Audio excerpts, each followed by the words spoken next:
मित्रों, क्या आपको पता है गौ माता ने समस्त स्त्रियों को ऐसा कौन सा श्राप दिया था जिसकी वजह से आज तक समस्त नारी जाति व श्राप भोगना पड़ रहा है। गौ माता का एक ऐसा श्राप जिसे टाला नहीं जा सका। दोस्तों, वह श्राप कौन सा था, जानने के लिए वीडियो को पूरा जरूर देखें। नमस्कार दोस्तों, स्वागत है आपका हमारे वीडियो में। आगे बढ़ते हैं और जानते हैं कि गौ माता ने समस्त स्त्रियों को ऐसा कौन सा श्राप दिया था। दोस्तों, एक समय की बात है जब भगवान श्री कृष्ण अपनी राजगद्दी पर विराजमान थे, तब उनके पास देवर्षि नारद मुनि आती है और कहते हैं, हे प्रभु, मैं आज मृत्यु लोक में भ्रमण कर रहा था। तभी एक स्त्री ने पूछा कि पहले स्त्रियों के बच्चे होते थे तो वह पैदा होते ही चलने लगते थे, परंतु अब ऐसा नहीं है। यह क्यों प्रभु? मुझे इस प्रश्न का उत्तर याद नहीं था, इसलिए मैं आपके पास आई। कृपया मुझे इस प्रश्न का उत्तर बताएं। श्री कृष्ण कहते हैं, हे देवर्षि, तुम्हारा यह प्रश्न समस्त स्त्री जाति के लिए अत्यंत महत्वपूर्ण है। अगर तुम इस प्रश्न के उत्तर को जानना चाहते हो तो ठीक है, मैं तुम्हें एक कथा सुनाता हूं। तुमको इस कथा के माध्यम से पता चल जाएगा कि किस वजह से अब स्त्रियों का बच्चा पैदा होते ही चल नहीं पाता है। तब देवर्षि नारद कहती हैं कि प्रभु, मैं इस कथा को पूरा सुनूंगी। कृपया आप कथा को सुनाएं। दोस्तों, अगर आप भी जानना चाहते हैं कि इस प्रश्न का उत्तर क्या है, तो मित्रों वीडियो को आखिरी तक जरूर देखें और वीडियो को लाइक अवश्य करिएगा। तो मित्रों, श्री कृष्ण कहते हैं, हे देवर्ष, एक नगर में एक रामचंद्र नामक व्यक्ति रहता था। रामचंद्र एक स्वार्थी व्यक्ति था। रामचंद्र के पास में एक गाय थी। वह गाय दूध देती थी और रामचंद्र उस गाय को हरा भरा चारा खिलाकर उसका दूध निकाल करके उस दूध का बिक्री किया करता था। रामचंद्र गाय का दूध खुद भी पीता था और अपने परिवार वालों को भी पिलाता था।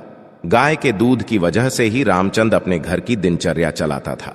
रामचंद्र का समय इसी तरह से व्यतीत हो रहा था। कुछ दिनों के बाद एक समय ऐसा आया कि जब रामचंद्र को गाय ने दूध देना बंद कर दिया। जैसे ही गाय ने दूध देना बंद कर दिया तो इधर रामचंद्र ने उस गाय को चारा डालना बंद कर दिया। और एक दिन ऐसा आ गया कि उस दिन रामचंद्र ने गाय को बहुत मारा पीटा और उसने उस गाय को घर से ले जाकर जंगल में छोड़ दिया। अब वह गाय बेचारी अकेली पड़ गई। बेचारी अकेली जंगल में इधर उधर घूमती फिरती है और एक दिन जंगल में बने एक मंदिर के पास में पहुंचती है और भगवान से विनती करते हुए कहती हैं, हे भगवान, मैं आपसे यह नीति करती हूं कि हमें गाय की योनि में डालकर कितना गलत काम किया है। श्री कृष्ण कहते हैं, ही देवर्षि, वह गाय कहती है, देखिए, जो आपकी 84 लाख योनियों में सर्वश्रेष्ठ योनि मानव की है, वह कितना पाप और कितना दुष्कर्म करता है। वह गाय आगे कहती हैं, जब तक मैं दूध देती रही तब तक उस व्यक्ति ने मुझे अपने घर पर रखा, हरा भरा चारा खिलाया। जैसे ही मैंने दूध देना बंद कर दिया, उसके बाद में उसने मुझे चारा भी नहीं डाला। इतना ही नहीं, उसने तो मुझे घर से बाहर ही निकाल दिया। अब मैं इधर उधर भटक रही हूं। अब जंगल में चारा खा खा करके, जंग में घास खा करके मैं अपने पेट को भरती हो। हे भगवान, आपने जो सर्वश्रेष्ठ योनि बनाई है, यह तो कितनी स्वार्थी और लालची योनि है। श्री कृष्ण कहते हैं कि ही देवर्षि नारद, धीरे धीरे समय व्यतीत होता चला गया। गाय बेचारी इधर उधर भटकती रही। जब भी वह गाय रामचंद्र के द्वार पर आ जाती है तो रामचंद्र ने लाठी लेकर के उस गाय को जंगल की तरफ, खेतों की तरफ भागा करके आता है। श्री कृष्ण कहते हैं, ही देवश्री, धीरे धीरे जब वह गाय एक दिन गर्भवती हो जाती है, तो अब जैसे ही 3-4 महीने का गर्भ हुआ है तो उसी जंगल से एक स्त्री गुजर रही थी। उस स्त्री ने जैसे ही उस गाय को देखा, उसने मन में सोचा कि यह गाय तो गर्भवती है। मैं एक काम करती है, इस गाय को मैं पाल लेती हूं। जब इसका बच्चा हो जाएगा तो यही जाए मुझे दूध देने लगेगी। तब मैं इसका दूध खुद भी होंगी और साथ ही अपने परिवार वालों को भी पिलागी और बिक्री भी करूंगी। लेकिन जैसे ही वह स्त्री उस गाय को पकड़ने के लिए अपने पति को बुलाने के लिए जाती है और जब तक उसका पति वहां पर आता है तब तक वह गाय वहां से चली जाती है। धीरे धीरे और समय व्यतीत होता गया। श्री कृष्ण कहते हैं, हे देवर्षि, जब उस गाय के प्रसव का समय नजदीक आ गया, तब वह एकांत जंगल में सुरक्षित जगह पर जाकर के उस गाय ने एक बछड़े को जन्म दिया। श्री कृष्ण कहते हैं कि ही देवर्षि, प्रसव के कुछ समय बाद वहीं स्त्री उसी जंगल में घास काटने के लिए गई हुई थी। जैसे ही उसने दूर से देखा कि एक गाय ने अपना बच्चा जन्म दिया हुआ है, तब वह स्त्री उसके पास गई और उसने ध्यान से उस गाय को देखा तो बोली कि अरे यह तो वही गाय है, इस गाय ने तो बछड़ा दे ही दिया। चलो अच्छा हुआ। वह स्त्री सोचती है, अब मैं इस गाय को पकड़कर अपने घर पर अवश्य ले जाऊंगी। जैसे ही वह स्त्री उस गाय के पास से अपने पति को बुलाने के लिए जाने लगती है, तभी गाय ने उसी समय उस स्त्री से कहती है, बहन, आज तुम हमारे ऊपर एक परोपकार कर दो। यह मेनर जो बच्चा है, यह पीछे पड़ा हुआ है, इसे उठाकर कि तुम मेरी गर्दन के ऊपर रख दो। मैं अपने बच्चे को लेकर कि किसी सुरक्षित जगह पर चली जाऊंगी, क्योंकि यह मेरा बच्चा 8 महीने बाद चलने लायक हो पाएगा, 8 महीने बाद अपने पैरों पर चलेगा। श्री कृष्ण कहते हैं, ही देवर्षि नारद, जैसा अब भी है ऐसा पहले नहीं था। पहले गाय का बच्चा 8 महीने के बाद ही अपने पैरों पर चलने लायक हुआ करता था।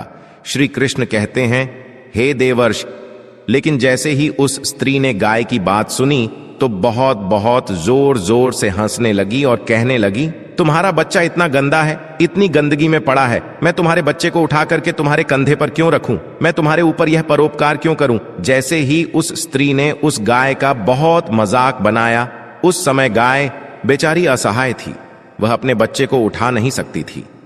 श्री कृष्ण कहे हैं कि हे देवर्षि, उसी समय दुखी होकर कि गाय ने श्राप दे दिया। उसने श्राप देते हुए कहा कि जाओ, आज तुम्हारा बच्चा जन्म लेने के बाद तुरंत चलने लगता है, लेकिन आज मैं श्राप देती हूं, तुम्हारा बच्चा जन्म लेने की 10 महीने बाद ही अपने पैरों पर चलने लायक होगा, और जो यह मेरा बच्चा आज चल नहीं पा रहा है और यह आज के बाद पैदा होते ही बहुत जल्द अपने पैरों पर चलने लायक हो जाएगा।